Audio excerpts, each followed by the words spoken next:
자, 잠깐 퀴즈를 하나 내겠습니다. 세계에서 가장 첨단화된 물건을 만드는 나라가 어디냐고 묻는다면 당신은 어떻게 답하겠습니까? 미국, 일본, 독일. 틀렸습니다. 정답은 한국입니다. 지금 이 순간 당신이 보고 있는 스마트폰 안에 들어가는 메모리, 반도체의 절반 이상을 한국이 책임지고 있습니다. 삼성과 SK하이닉스 두 회사가 세계 메모리 시장의 60% 이상을 점유하고 있고, 수출 품목 중에서 반도체 단일 품목이 차지하는 비중은 압도적인 1위입니다. 쉽게 말해 한국은 21세기 디지털 경제에 석유를 캐는 나라입니다. 그런데 여기서 문제가 하나 있습니다. 진짜 석유가 한 방울도 없다는 겁니다. 한국이 수입하는 에너지의 비중은 약 97%에 달합니다. 그리고 그 에너지의 상당 부분, 원유의 약 70% 가까이는 지금 이 순간도 전쟁과 제재, 정치적 불안정이 끊이지 않는 중동에서 옵니다. 다시 정리해봅시다.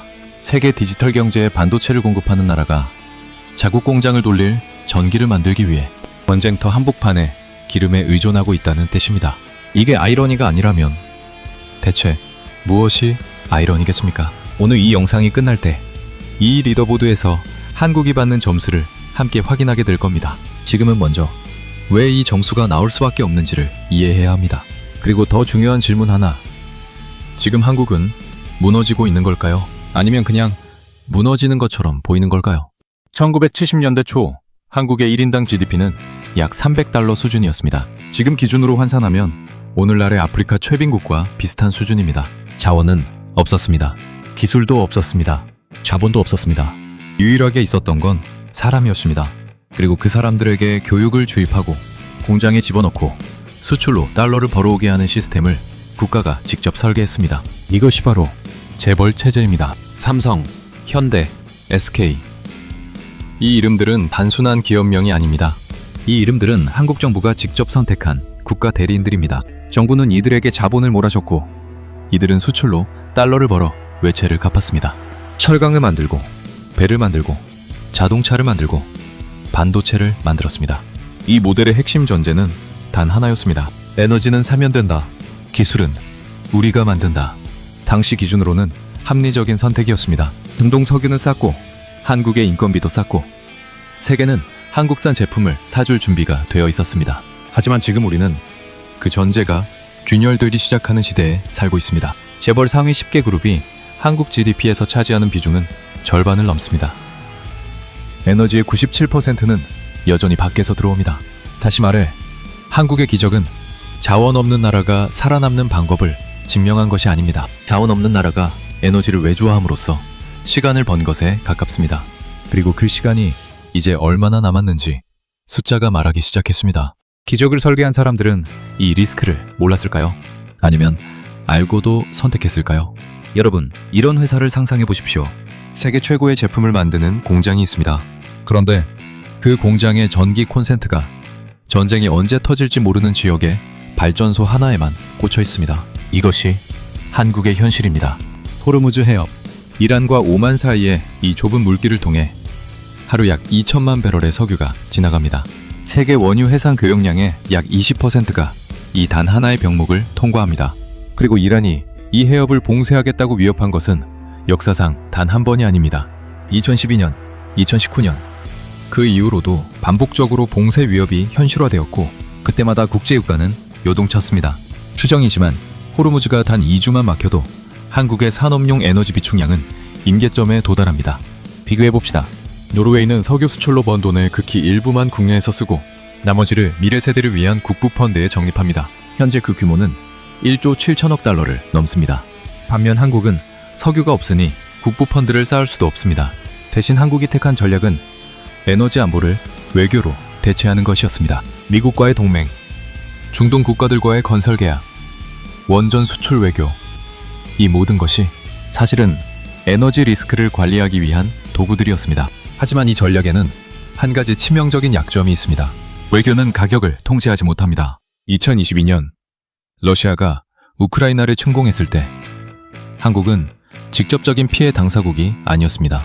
그러나 에너지 수입 비용이 급등하면서 무역 수지가 수십 년 만에 처음으로 적자로 전환됐습니다. 세계 디지털 경제에 반도체를 공급하는 나라가 자국 공장의 전기값을 통제할 수 없다는 뜻입니다. 경제학 용어로는 시스템 리스크의 외부화라고 합니다. 더 쉽게 표현하면 내 목숨줄을 남의 손에 쥐어주는 것입니다. 그런데 에너지보다 더 조용하고 더 구조적인 위기가 한국 경제 내부에서 자라고 있었습니다. 바로 반도체라는 이름의 단일 품목 의존입니다. 베네수엘라를 기억하십니까? 세계 최대의 확인 매장, 석유를 가진 나라. 그러나 석유 수출에만 의존한 나머지 석유값이 떨어지자 샵 33%의 하이퍼 인플레이션과 함께 국가 전체가 붕괴했습니다. 경제학자들은 이것을 자원의 저주라고 부릅니다. 한 가지 자원에 지나치게 의존하는 순간 그 자원의 가격이 흔들릴 때 국가 전체가 함께 흔들립니다. 이제 질문을 하나 드리겠습니다. 만약 석유 대신 반도체를 넣으면 어떻게 될까요? 한국의 전체 수출액에서 반도체가 차지하는 비중은 약 20%, 단일 품목 기준으로 압도적 1위입니다. 겉으로 보면 압도적인 경쟁력입니다. 하지만 같은 수치를 다른 방향에서 읽으면 반도체 가격이 떨어지면 한국 경제 전체가 기침을 한다는 뜻이기도 합니다. 그리고 실제로 그 일이 일어났습니다. 2022년에서 2023년 글로벌 반도체 수요가 급감하자 삼성전자는 영업이익이 95% 이상 감소하는 충격을 겪었습니다. 한 회사의 이야기가 아닙니다. 그 충격은 코스피 지수로, 원화 환율로, 협력사 매출로 즉각 번져나갔습니다. 한국은 석유를 가진 베네수엘라가 아니라 반도체를 가진 베네수엘라가 될 위험성을 내포하고 있습니다. 물론 결정적인 차이는 있습니다. 베네수엘라의 석유는 캐기만 하면 되는 것이었습니다. 한국의 반도체는 세계 최고 수준의 인재와 기술이 매 세대마다 갱신되어야만 유지되는 것입니다. 그렇다면 그 인재들은 지금 어디에 있습니까? 한국의 이공계 고급 인력 중 상당수는 더 높은 보상을 찾아 미국, 캐나다, 호주로 향하고 있습니다. 반도체 설계 인력의 유출, 저출생으로 인한 신규 공급 감소, 이 두 가지가 동시에 진행되고 있습니다. 베네수엘라의 오일머니는 지하에서 올라오는 것이었습니다. 한국의 반도체 경쟁력은 사람의 머릿속에서 올라오는 것입니다. 그리고 그 사람들이 떠나기 시작했습니다. 드디어 판정의 시간입니다. 이 리더보드의 5개 항목 기억하십니까? 사이즈, 프로캐피타, 스터빌리티, 그로스, 인더스트리 각각 한국에 대입해 보겠습니다. 첫 번째, 경제 규모입니다. 한국의 GDP는 약 1조 7천억 달러 수준으로 세계 12위에서 13위권을 유지하고 있습니다. 인구 5,100만 명의 나라로서는 명백히 최상위권입니다. 비슷한 인구를 가진 스페인, 콜롬비아, 알제리와 비교하면 그 차이는 설명이 필요 없습니다. 두 번째, 1인당 생산성입니다. 한국의 1인당 GDP는 약 3만 5천 달러 수준으로 스페인과 이탈리아를 넘어서고 있습니다. 다만 노동시간 대비 생산성으로 따지면 이야기가 달라집니다. OECD 국가 중 한국의 연간 노동시간은 최상위권이지만 시간당 생산성은 평균 이하입니다. 쉽게 말해 가장 열심히 일하지만 가장 효율적으로 일하지는 않는 나라입니다. 세 번째, 안정성입니다. 여기서 오늘의 핵심 점수가 등장합니다. 에너지의 97%, 수입 의존, 중동 원유 의존도 약 70%, 반도체, 단일 품목 수출 집중, 이 세 가지를 동시에 올려놓으면 안정성 점수는 어떻게 될까요? 외부 충격에 대한 구조적 취약성이 크고 이는 단기간에 해소될 수 없는 문제입니다. 이것이 서론에서 예고했던 에너지 점수입니다. 네 번째, 성장성입니다. 한국의 경제 성장률은 과거 연 10%대에서 현재 1에서 2%대로 수렴했습니다. 인구 감소, 매수 시장 포화, 수출 의존 구조의 한계가 동시에 작용한 결과입니다. 다만 AI 반도체와 HBM 수요 급증 같은 신성장 동력이 단기 반등을 이끌고 있습니다.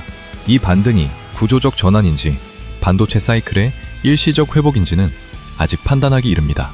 다섯 번째, 산업 복잡성입니다. 반도체, 자동차, 조선, 배터리, 바이오. 한국의 산업 포트폴리오는 세계에서 몇 안 되는 풀스택, 제조업 국가의 면모를 갖추고 있습니다. 삼성 하나가 반도체를 만들고 현대가 그 반도체를 탑재한 전기차를 만들고 LG가 그 차에 들어가는 배터리를 만드는 나라. 지구상에 이런 나라는 많지 않습니다. 종합하면 한국은 비조건부 우수 국가입니다. 산업의 복잡성과 경제 규모는 세계 최고 수준이지만 그것을 유지하는 에너지와 인구라는 두 개의 기반이 동시에 흔들리고 있습니다. 자, 이제 마무리할 시간입니다.